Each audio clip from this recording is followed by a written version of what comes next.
The glass doors closed before she could say another word. That was what stayed with her. Not the rain soaking through her coat. Not the cold pressing against the back of her neck like a warning. What stayed was the sound of those doors sliding, shut, clean, final, like a period at the end of a sentence she hadn't finished reading. Nia Okoye stood under the narrow awning of the Meridian Tower, staring at her own reflection in the lobby glass. Her breath fogged against the surface. Inside, the elevator light blinked, ascending. And just like that, Junseo Park was gone. She hadn't moved. She couldn't. Because in 4 years, through every argument, every silence, every late night and early morning, Junseo had never once looked at her the way he just had. Not with anger, not with guilt, with fear. If you've ever been pushed away by someone you love, not out of cruelty, but out of something they couldn't name, then you already know what. Nia felt standing on that sidewalk, and if this story is already pulling at something in your chest, stay with us. Subscribe, hit that notification bell, and don't go anywhere, because this is only the beginning. She stepped back from the doors. The awning dripped in steady streams beside her ears. Down the block, a traffic light cycled from yellow to red to green with no one there to obey it.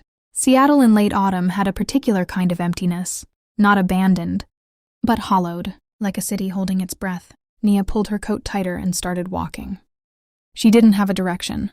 She just needed to move. Because standing still meant replaying, his exact words on a loop, and she wasn't ready for that yet. Leave. You shouldn't be here tonight. She had laughed at first. Actually laughed. The awkward, confused kind that escapes when the mind refuses to accept what the ears just heard. She had looked at him standing in the doorway of his own apartment, dressed in dark clothes she didn't recognize, and she had laughed like it was a bad joke. But Junseo hadn't laughed back. He had looked past her shoulder, down the hallway, toward the elevator, and then back at her. And what lived in his eyes in that half-second was something Nia had no name for. His jaw was tight. His breathing was controlled and deliberate. When they are managing something large and dangerous underneath the surface. Way people control breathing. Please, he had added. Go, I'll explain later. Later. She turned that word over now as rain soaked through the seams of her shoes. Later was what people said when they didn't know how to say never. Later was a door left unlocked, so guilt could walk out whenever it pleased. She had said his name one more time, quietly. The way you say something when you're genuinely asking the universe for an answer. Not the person in front of you. But Junseo had already stepped back. And the door had already begun to close. And her hand had never quite made it to the frame in time. The city swallowed her whole. By the time she reached the underpass near the I-5 corridor, the rain had thickened. Streetlights smeared in the wet asphalt. A distant siren rose and faded somewhere north of her, carried off by the wind. The sound of her own footsteps had become the loudest thing in her world. Each one a question she couldn't stop asking. Why tonight? Why like that? Why without a single honest word? She slowed near a concrete pillar at the edge of the underpass, pressing her palm flat against it. Cold radiated up her arm. She tilted her head back, let the sound of rain drumming on the overhead structure fill her ears like static, and tried to breathe through the knot sitting high in her chest. That was when she heard it. Footsteps. Not behind her. Beside her. Nia went still. Her hand pressed harder against the concrete. Her eyes moved left, carefully. Slowly, because something in her body understood. Before her mind did, that sudden movements were the wrong response to whatever this was. Nothing. Just shadow and rain and the distant halo of a malfunctioning streetlight too. 100 feet ahead. She exhaled. Took one step forward. The footsteps resumed. Same pace, same spacing. Like an echo that had gotten its timing wrong. Her chest locked. She stopped again, and the footsteps stopped exactly one beat after her. Not simultaneous, after. As if whatever was making that sound had not yet learned to perfectly mirror a human being. Nia turned fully. The space behind her was empty. Wet pavement, a crushed paper cup spinning slowly in a puddle. The underpass stretching back into darkness that the streetlights couldn't reach. Nobody, nothing. She turned forward again, and the air directly in front of her had changed. Not visually, not yet, but the way air changes in a room when someone has just walked into it and hasn't spoken yet. A density, a presence that the skin registers before the eyes confirm it. Nia's throat tightened. And then the voice came, low, close, impossibly calm. You shouldn't have left him. The sound moved through her like cold water, poured directly into the spine. Top to bottom, no warning, no mercy. She lurched backward, her shoulder catching the concrete pillar, her eyes scanning the space in front of her, with the frantic speed of someone whose body has already decided to run but whose legs haven't received the message yet. There was no one there. The streetlight ahead buzzed once, flickered, steadied.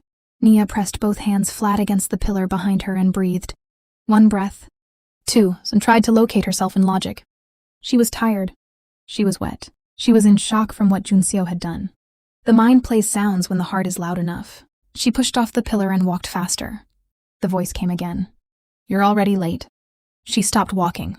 Because this time, the voice had come from a different direction. Not from behind, not from the open space ahead. From the left, from the exact spot where the malfunctioning streetlight stood. Its glow cutting in and out like a pulse. Nia turned toward it, and she saw her, a woman, standing directly beneath the light. Still, pale, her dark hair wet and pressed against her face.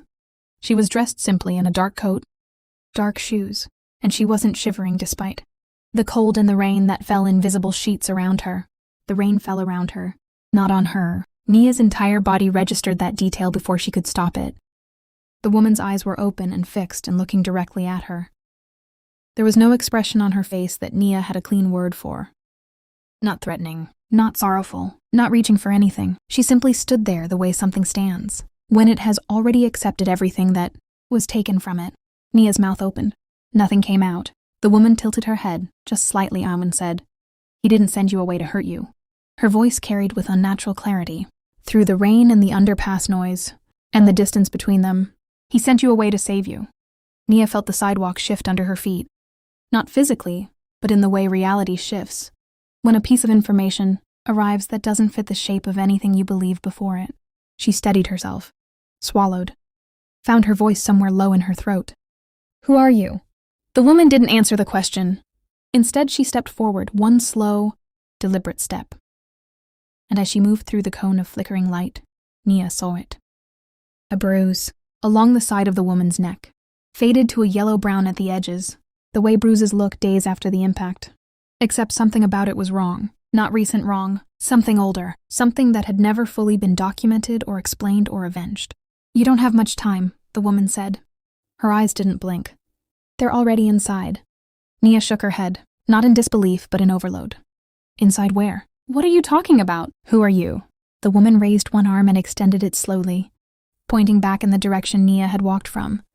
Back toward Meridian Tower, back toward Junseo. Go back, the woman said, with the absolute quiet of someone delivering, the only warning they are permitted to give. But don't let them see you.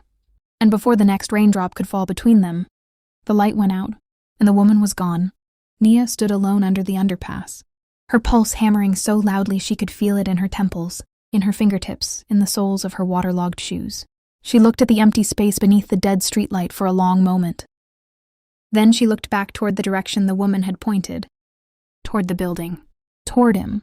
Every rational thought she had told her to call someone, to go somewhere dry and warm and lit, to find a reason for what she had just seen and heard, that lived inside the borders of the world. She understood, but there was something the rational thoughts couldn't explain away. The woman had known, not guessed, not implied, known with the specific, sourceless certainty of someone who had already lived through the moment Nia was walking toward. They're already inside. Nia's jaw set. She turned around and walked back toward Meridian Tower, not knowing whether she was moving toward the truth or toward something she was not equipped to survive. Before we get to part 2, and trust us, what happens inside that building will change everything. You think you understand about this night? We need to ask you something. If you were Nia standing in that rain, having just seen what she saw and heard what she heard, would you go back? Or would you walk the other way and never look back? Drop your answer in the comments right now. And if this story already has you locked in, share it with someone who loves a story that hits different. Because part 2 is where the truth starts, bleeding through the walls.